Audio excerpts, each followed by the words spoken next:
Êtes-vous un trou du cul ? Bonjour. C'est la première question que posait le PDG d'Uber lors des entretiens d'embauche. Here's my question for you. Are you an asshole? Et aujourd'hui, je vais vous aider à résoudre cette question qui paraît pas si difficile. Et au final, quand on peut peut-être prendre le temps de penser que... Mais en vrai, attends, elle est plus facile que ce que tu penses ? Non. Elle est facile à penser ? Non, pas du tout. Ah, elle pense que t'es difficile ? Ça peut rien dire. Que tu pas... Oh là là là ! Casse les couilles ! Ah oui, donc d'entrée... Pour vous aider à y répondre, je vais vous conter l'histoire dingue de la pire start-up au monde, oui, et de son fondateur détraqué au pays des merveilles. Oula. À savoir que Canal+ a sorti une série sur le sujet qui s'appelle Super Pumped. I'm Travis Kalanick, and I will never back down from a fight. And if no one wants to believe in me, I'll make them believe by being undeniable. Et c'est ce qui m'a donné envie de vous faire cette vidéo. D'ailleurs, je vous invite à aller voir la série. Elle est bien. Elle est pas incroyable. Elle est pas éclatée. Elle est bien. Je donne la note de 14 sur 28. Alors laissez-moi vous conter une délicieuse histoire de trou du cul.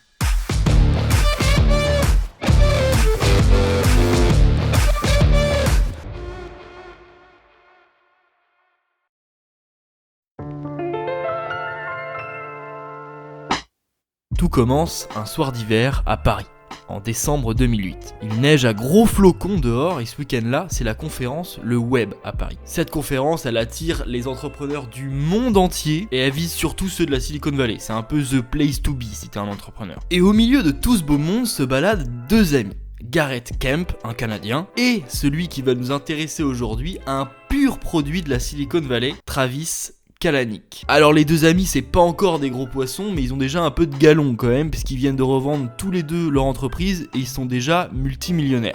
C'est beaucoup. Donc ils se baladent tranquillement en se demandant comment être le prochain Steve Jobs, mais ça vient pas. Du coup ils décident de quitter la conférence et ils veulent commander un taxi. Vous voyez venir. Le problème, rappelez-vous, c'est qu'il neige à gros flocons, mais genre vraiment. Résultat, ils ont énormément de mal à en trouver un. Il fait froid, ils sont fatigués, il n'y a pas de taxi. Et c'est là que jaillit l'idée, et si on pouvait en commander un en un clic depuis notre téléphone ? C'est une nouvelle fois le début d'un rêve américain en pleine action. Uber est né. Uber.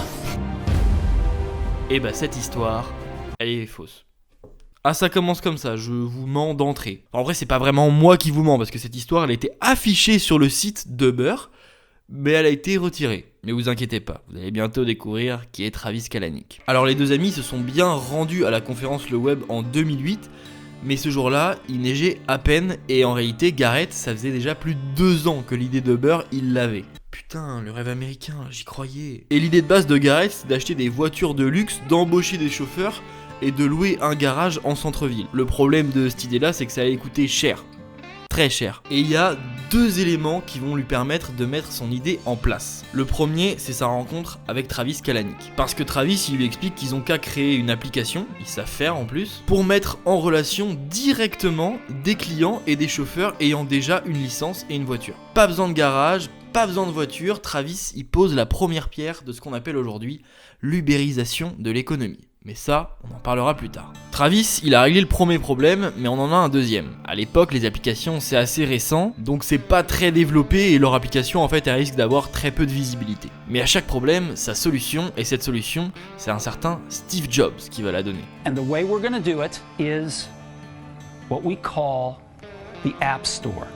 This is an application we've written to deliver apps to the iPhone. We're going to put it on every single iPhone. L'utilisation des applications, elle va exploser suite à l'ouverture de l'App Store. Mais c'est pas tout parce que Steve Jobs, il annonce aussi la sortie d'un nouvel iPhone équipé d'une puce GPS indispensable au bon fonctionnement d'Uber. So we think this is pretty cool. Le cocktail parfait de la start-up californienne est en place. Nous sommes en 2009 et UberCab est né. Oui, alors de base, ça s'appelait UberCab et vous allez voir, quand ils ont décidé d'enlever le suffixe cab, c'est magique. Bon, 2009 en vrai c'est surtout une année de mise en place et de test, c'est vraiment en 2010 où ils vont lancer l'application et ils vont la tester nulle part ailleurs que dans le berceau de la Silicon Valley, San Francisco.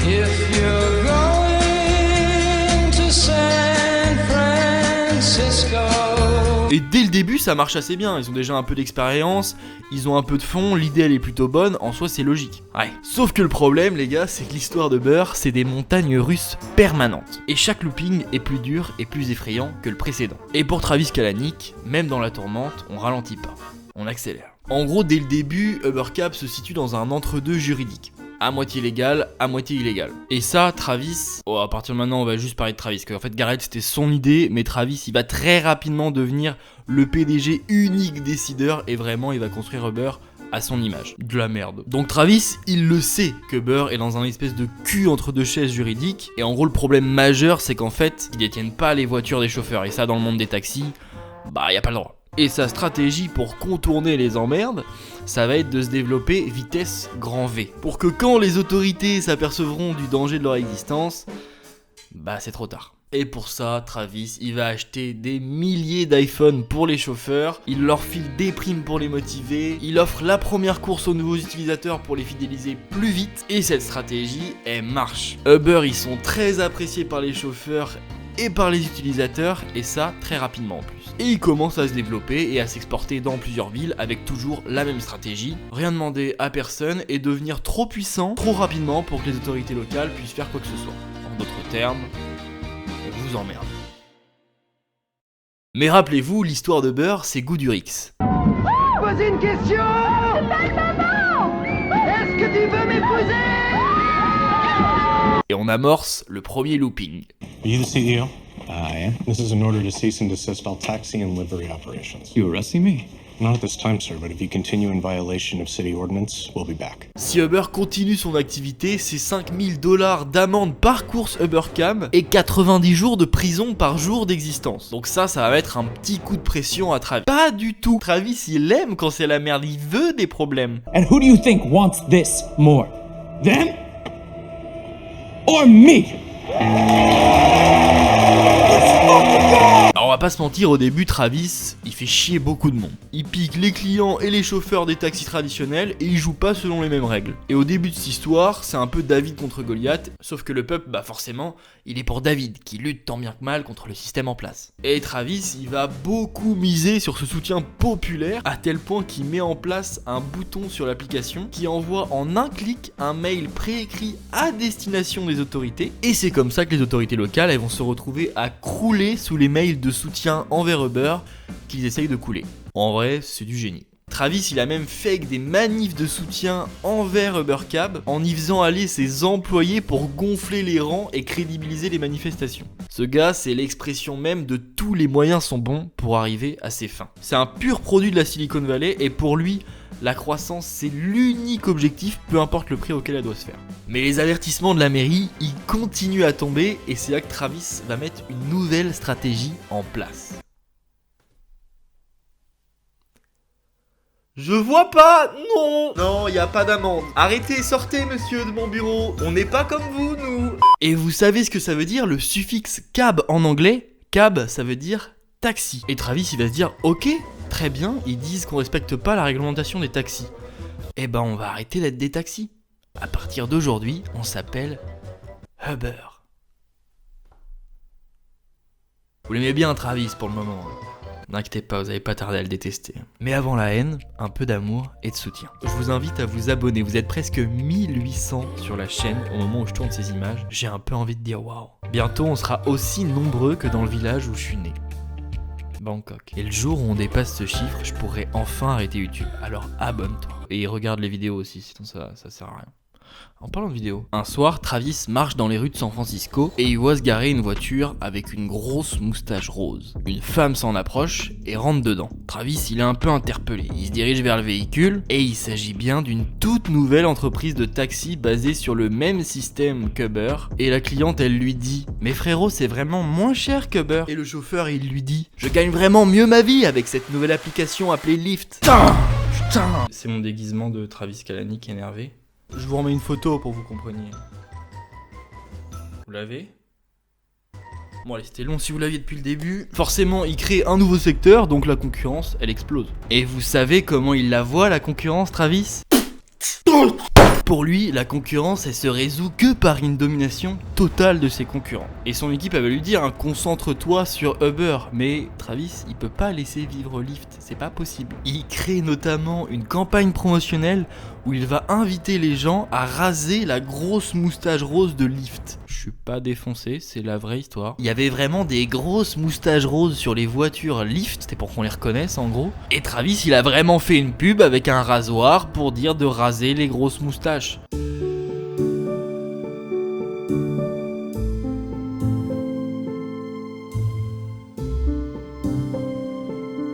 Mais attendez! Pourquoi je crie? Vous voyez quand vous allez sur Uber, il y a une map où vous pouvez voir votre chauffeur rider dans la ville. Et bah Travis, il a ordonné la création d'une autre map secrète réservée aux chauffeurs utilisant à la fois Uber et Lyft. Et cette map, elle s'appelle Hell, l'enfer. En opposition à celle sur laquelle se trouvent les chauffeurs uniquement chez Uber qui s'appelle Heaven, paradis. Pour dire un enfant de 8 ans sous acide, là, quelqu'un peut lui prendre sa boîte. Uber, vois-tu? Et en gros, sur cette map, Hell, il propose des grosses primes aux chauffeurs pour qu'ils acceptent uniquement des courses chez Uber et qu'ils délaissent complètement l'application Lyft. Et qu'est-ce qui se passe une fois que les chauffeurs, ils ont essayé de faire que des courses Uber parce que ça rapporte plus? C'est ciao les primes, salut. Et honnêtement, qui connaît Lyft dans les personnes qui regardent la vidéo?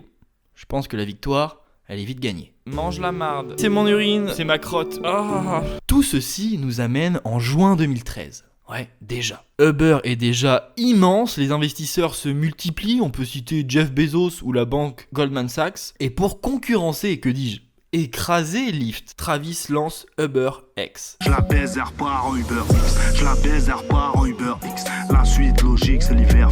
C'est un peu le Uber low cost. Sauf que le problème de UberX, c'est que quasi tout le monde peut devenir un chauffeur, et ça va créer de nombreux nouveaux problèmes juridiques. Nouveau looping! Si bien que les autorités locales, elles vont se mettre à commander des Uber pour les arrêter et emmener leur voiture à la fourrière. La tuile. Pour Travis, il est l'heure de réagir. Bon les gars, quelqu'un a une idée là? Tous les moyens sont bons, hein. Faut juste qu'on arrête ce massacre les gars. Pour buter les flics, hein. Ça se tire. Ta gueule quand même, non? Non mais sérieux les gars. Alors déjà on pourrait essayer de rassurer les chauffeurs en leur envoyant des notifs, en leur disant bah vous inquiétez pas, si vous avez des problèmes on prend en charge tous les frais et tout. Ouais ça coûte cher mais en vrai c'est pas mal. Après je sais pas si ça suffit. Boule grise! C'est qui? Grébol, boule grise! Oui bon ta gueule, explique. En gros les autorités elles ont besoin de notre appli pour appeler les chauffeurs, on est d'accord? Qu'est-ce que vous faites? Une teinture? Et bah l'appli Uber c'est la nôtre, on peut accéder aux données des utilisateurs. Et du coup on pourrait mettre en place un algorithme qui viserait à identifier parmi nos utilisateurs ceux susceptibles de nous mettre la rate au courbouillon. Police, lobby, politique. C'est un peu illégal, j'aime bien. Et tous ces utilisateurs ils pourraient ouvrir leur application, mais aucun chauffeur dispo, impossible de commander une voiture. Vous êtes un merveilleux trou de cul Ryan. Et on appellerait ça boule grise, Grable. Il est un peu con quand même, hein. Et toutes ces personnes en allant sur l'application, elles se disaient quoi? Uber est en train de mourir, regarde, il n'y a plus aucun chauffeur. Tu n'es même pas sur la bonne map, Corneille, tu t'es fait berner. Corneille et Bernie. Bref, vous l'aurez compris, Travis a déjà porté très haut Uber en usant de stratégies. Il aurait pu s'arrêter là, il aurait dû. Uber a enclenché une révolution dans le domaine des transports. Ils sont leaders d'un secteur d'avenir qu'ils ont eux-mêmes créés, même si ça a été quand même assez chaotique pour en arriver jusque là, ils sont plus du tout contestés maintenant. Ils sont même presque adulés dans la Silicon Valley. Mais non, Travis, ce qu'il aime, c'est anéantir, c'est dominer. C'est un malade. Et c'est à partir de maintenant qu'on bascule dans la vraie noirceur du sujet. Oui, non, vraiment, jusqu'ici, c'était vraiment enfantin. Feeling it? Holy shit! Yes, holy shit. Alors, par où commencer? Je vous jure, il y a trop de problèmes. Bon, comme je vous ai dit, Uber, à ses débuts, ils ont vraiment une bête d'image. Mais ça a duré qu'un temps, parce qu'au début, Uber, ils ont injecté v'là l'argent, et ça a créé un emballement autour de leur début, quoi. Mais peu à peu, ils ont réduit les financements. Quand t'as plus besoin de draguer, tu rentres le porte-monnaie. Je parle pas des êtres humains, hein. Quoique. En plus, les chauffeurs, ils ont un statut particulier. Ils sont pas salariés, ils sont partenaires. Ce qui veut juste dire qu'ils ont pas le droit à la sécurité et aux avantages d'une entreprise. ils sont seuls. Si seuls. Comme Doug Shifter, qui dans une matinée d'hiver saisit son clavier et rédige un long message sur Facebook où il accuse frontalement Uber d'être responsable de la misère dans laquelle il vit. Il écrit ne pas être un esclave et refuse d'en être un. Il publie son message sur sa page Facebook avant d'effectuer une dernière course en plein Manhattan à New York. Il pose son client, se gare devant l'hôtel de ville et pull the trigger. Mais certains n'en sont pas arrivés jusque-là, ou n'ont pas pu. Puisque rappelez-vous, Uber vient foutre le bordel dans une institution bien en place, les taxis. Alors à San Francisco, ils ont lutté les taxis, mais tranquille quoi. Mais dans d'autres endroits, genre le Mexique ou le Brésil, c'est pas des lobbies que t'as en face de toi, c'est des cartels. Et leur manière de lutter contre les chauffeurs Uber, bah c'est de les tuer et de brûler leurs caisses. Et Travis, quand il a su ça... Tu peux changer de chaîne, s'il te plaît? Alors les chauffeurs, ils se sentent pas en sécurité, mais les clients non plus. Parce que pour Uber, tout nouveau chauffeur est bon à prendre. Et du coup, ils deviennent de plus en plus laxistes sur les conditions pour devenir chauffeur, ce qui veut dire que n'importe qui peut l'être. Et il va commencer à pleuvoir sur Uber, mais pas de la pluie. Ça n'aurait pas de sens. Il pleut des plaintes pour agression sexuelle, mais genre... des milliers, dont certaines vont jusqu'au viol sur mineurs, pour vous situer la gravité. Et à votre avis, est-ce que Travis, il a fait quelque chose pour empêcher tout ça? C'est même pas qu'il a pas essayé de les résoudre, c'est qu'à chaque fois qu'une victime d'agression sexuelle décidait de pas porter plainte ou d'arrêter les poursuites, ils se levaient tous à Uber, et... Wouh! Yes! Wouh! Super boulot les gars! Alors vous l'aimez toujours Travis? Bon, dans les voitures, y a rien qui va, et dans les bureaux, un véritable enfer. Travis, il a créé une culture Uber. Ses employés, ils viennent pas pour travailler, ils viennent effectuer une mission. Et donc les 12 heures de taf par jour, c'est justifié, t'es en mission frérot. Et les employés, ils ont même pas le temps d'aller voir leur psy pour leur parler de leur burn-out. Presque ironique. Bon, ça encore, c'est pas vraiment étonnant quand on commence à comprendre le personnage. Mais la culture Uber, elle va être très influencée par une autre culture au point d'en devenir l'étendard, la culture bro. La culture bro, elle s'exerce en particulier dans le monde de la tech et encore plus en particulier dans la Silicon Valley.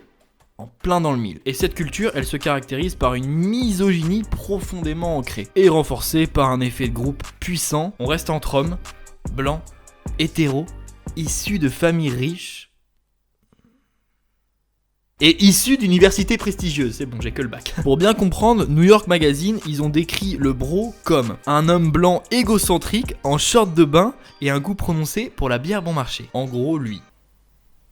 Enfin, un peu plus BG, mais là c'est un bro du pot de Charente aussi. Donc. En fait, si vous êtes une femme et que vous bossez chez Uber, vous bossez en enfer. Dans la série, il y a une employée qui décide de démissionner parce que son supérieur il fait que de vérifier son travail, genre comme si c'était une enfant. Et le justificatif de son supérieur c'est « Tu es trop sexy pour être une bonne ingénieure, je me dois de vérifier ton travail. C'est ma mission. » Oui? Non, il y a zéro vanne, Lucas. Hein. Mais l'histoire la plus connue, c'est celle de Suzanne Fowler. En novembre 2015, elle réussit à se faire embaucher par Uber. Elle est méga excitée à l'idée de bosser là-bas. À l'époque, c'est vraiment l'entreprise tech où faut être. Sauf que elle va être vite refroidie. Parce qu'à peine arrivée, on la présente à son chef d'équipe qui lui fait des remarques ultra déplacées et qui va continuer à l'harceler sur la boîte de dialogue de l'entreprise. En lui avouant notamment être dans une relation libre et chercher des partenaires sexuels. Elle vient d'arriver il y a 10 minutes. Donc Suzanne, elle prend immédiatement des screens et elle va voir la RH confiante en se disant elle va gérer la situation. Donc elle montre et elle explique tout ce qui se passe à la RH et la RH elle a l'air embêtée. Ouais, je comprends bien, mais c'est la première fois qu'il fait ça. On apprendra plus tard que c'est faux. En plus, c'est un super élément, donc on va pas le sanctionner pour si peu, quoi. En vrai, tu pourrais changer de service. Un responsable des ressources humaines se doit d'être à l'écoute et attentif de ses salariés. Alors après un an d'harcèlement et une direction fantomatique malgré ses nombreux signalements, elle décide d'abandonner son rêve et de démissionner. Et lors de son dernier jour, on lui reproche d'avoir créé à travers ses signalements un environnement toxique. C'est pas l'inverse? A self-starter. You'll do well here. I don't feel comfortable working under him. It's kind of hard to do my job when I'm surrounded by creeps. If I fired every asshole, there'd be no one left. Bon, on va abréger les souffrances de Burr et je me vois dans l'obligation de survoler certains éléments parce que sinon, c'est plus une vidéo, c'est un docu, le bordel. Mais si ça vous intéresse de connaître tous les petits détails, je vous renvoie vers la vidéo de Uber Story de la chaîne Magnets Media. Je vous la mets en description là, alors après c'est en anglais, mais la quali vraiment est dingue. Donc, qu'est-ce que je vais survoler? Travis, c'est un un conquérant, donc son objectif ultime, c'est la Chine. C'est le territoire le plus difficile à conquérir pour un Américain. Et bah, il va se casser les dents longtemps là-bas. Et il réussira jamais à s'y implanter alors que son CA lui disait « Arrête, frère ». Coup de l'obstination, plusieurs milliards de dollars. Allez hop, il a eu des grosses embrouilles aussi avec Apple parce qu'il respectait pas les règles d'utilisation de l'Apple Store. Et il s'est complètement foutu de leur gueule à tel point qu'il a été convoqué en personne dans le bureau de Tim Cook. In all my years at Apple, I've never seen such a blatant disregard for Apple policy. Et allez, je vous parle même pas de quand il a pété Lewandowski à Google. You helped me a lot with this. Non, mais pas lui, mais je vous jure, il y a trop de problèmes. Vraiment, genre, je suis épuisé. Bon, l'image de la start-up innovante où tout le monde voulait bosser, elle a pris un sacré coup. Et théoriquement, si vous kiffez toujours Travis, vous savez où déposer un CV. Uber, c'est plus le petit poussé du début qu'on aime adorer, maintenant c'est le système incarné. Et Travis, fidèle à lui-même, il s'en fout. On pourrait peut-être s'exporter en Antarctique. Peut-être que les pingouins, ils ont besoin de chauffeurs. Mais pas son CA, qui commence peu à peu, dans l'ombre, à se liguer contre lui. Et on arrive à l'année fatidique 2017. La Gola, c'est peut-être une fille bien, mais on préfère les tchouan. La Gola, c'est peut-être une fille bien. Cette année, il va se passer 4 choses qui vont enclencher la chute de Travis Kalanick. La première surgit le 28 janvier. Donald Trump, il vient juste d'annoncer son Muslim Ban, qui est une mesure qui empêche les musulmans de rentrer aux États-Unis. Je pense vous en rappeler, ça a fait beaucoup de bruit à l'époque. Et devant cette mesure scandaleuse, les taxis de New York, ils ont décidé de ne plus desservir l'aéroport pendant 1 heure, en signe de contestation quoi. Et Uber, pendant cette heure-là, il décide de baisser les prix. Ce qui fait qu'il casse complètement la grève et que c'est interprété presque comme un signe de soutien envers Donald Trump, et encore plus quand on sait que Travis vient juste de rentrer dans le conseil économique de Trump. Et à partir de là, ils se font incendier sur les réseaux sociaux et il y a un hashtag qui va devenir très populaire, hashtag Delete Uber. Ce qui veut dire supprimer Uber, et en l'espace de quelques jours, Uber va perdre plus de 500 000 utilisateurs. Ça, c'est le premier coup. Le deuxième, il intervient même pas une semaine après. Travis, il monte dans un Uber qui est conduit par un certain Fazi Kamel. Et le chauffeur, il a conscience de qui vient de monter dans la voiture. Et il est particulièrement remonté contre Travis Kalanick. Et à la fin du trajet, du coup, il en profite. Et il interpelle Travis, notamment sur la baisse des rémunérations qui sont vraiment abyssales. Genre, on est quand même passé de $20 le miles à même pas 3, je crois. Sauf que le PDG, il a pas vraiment la bonne réponse, quoi. Mais ce qu'il sait pas, c'est qu'il est filmé par une dashcam. Don't like to take responsibility for their shit. They blame everything in their life on somebody else. Email for town car. Good luck. Good luck to you too, but I know you don't gonna go far. Vous devinez bien, bad buzz, allez hop, c'est ciao. À peine 2 semaines plus tard, il n'y a pas le temps de se reposer, notre troisième élément surgit. Et on va en revenir à Susan Fowler, vous vous rappelez, celle qui avait démissionné parce qu'elle était harcelée. Et bah quelques mois après sa démission, elle va rédiger sur son blog un texte intitulé « Réflexion sur une année très étrange à Uber ». Et c'est pour ça qu'on la connaît tant. L'histoire de Suzanne, c'est parce que son texte, il met le feu aux poudres. And there were so many coming in that my phone crashed. And it would crash and restart, and I didn't even have a chance to go in and turn off the notifications. So it would just crash and restart, and it did that all day long. Et les témoignages d'anciennes ou d'actuelles employées femmes chez Uber vont se mettre à proliférer et la culture Uber, elle va être étalée au grand jour. Et Travis, pour contrer tout ça, il décide de lancer une enquête réalisée par quelqu'un d'extérieur, Eric Holder. Le problème, c'est que ce Eric Holder, il a la réputation de vraiment pas faire semblant, quoi. Et vu tout ce qui se cache entre les murs d'Uber, c'est vraiment pas la bonne personne à mettre ici. Sauf que Travis, confiant, il se dit, je vais bien le tenir en laisse, il va nous sortir un rapport aux petits oignons là, et on va sortir de cette histoire. Ce rapport, il va détruire Uber. Il décrit sur des centaines de pages, des centaines d'agressions, d'harcèlements, d'infractions, de meurtres, de viols à travers le monde. Et au milieu de tous ces scandales, il y a une bien triste cerise sur un gâteau tout déconfit. La mère de Travis décède fin mai dans un accident de bateau. Et cette fois, c'en est trop. Travis, il veut faire une pause et essayer de revenir en meilleur leader. Il ne reviendra jamais. And I need to take some time off from the day-to-day to grieve my mother, to take care of my father, to work on myself. But if we're gonna work on Uber 2.0, I also need to work on Travis 2.0. Vous vous rappelez que je vous ai dit que son CA commençait à se liguer peu à peu contre lui. Et bah chaque membre de son CA a fini par se faire une raison. Si Uber veut survivre, Travis doit partir. Et en l'absence de Travis Kalanick, Bill Gurley, qui est un des premiers investisseurs de Uber et qui est joué par Kyle Chandler dans la série, il a mené le putsch du temps décrié fondateur. Et le 20 juin, Travis Kalanick signe à contre-cœur sa démission, poussé vers la porte de sortie d'un empire qu'il a lui-même bâti. You've been given until 6 p.m. to sign and step down quietly. how it's not really a resignation, but an ouster. En vrai, pourquoi vous avez cliqué sur cette vidéo? Parce que vous avez ce petit truc là de fascination de vous dire mais comment un truc si fat que Uber a été créé et quel genre de personne faut être pour créer ça en fait. Et je pense que c'est cette même fascination, ce culte là du fondateur qui a failli précipiter Uber vers sa chute. Alors on est fasciné, intrigué, et pourtant si vous en êtes arrivé jusque là, on est plus ou moins d'accord sur le fait que Travis Kalanick soit un trou du cul pour qui l'innovation et la domination doivent se faire à tout prix. Il est révoltant ce type. Et pourtant, en vrai, on s'en pète tous un peu un rein, non? Pensez qu'on est des trous du cul?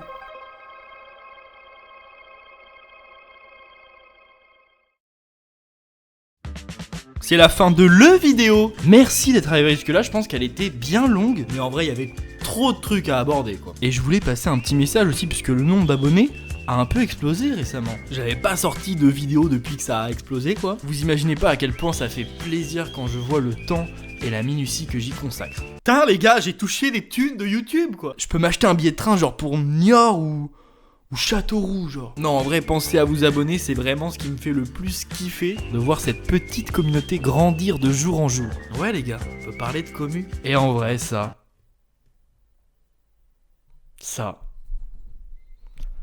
En vrai.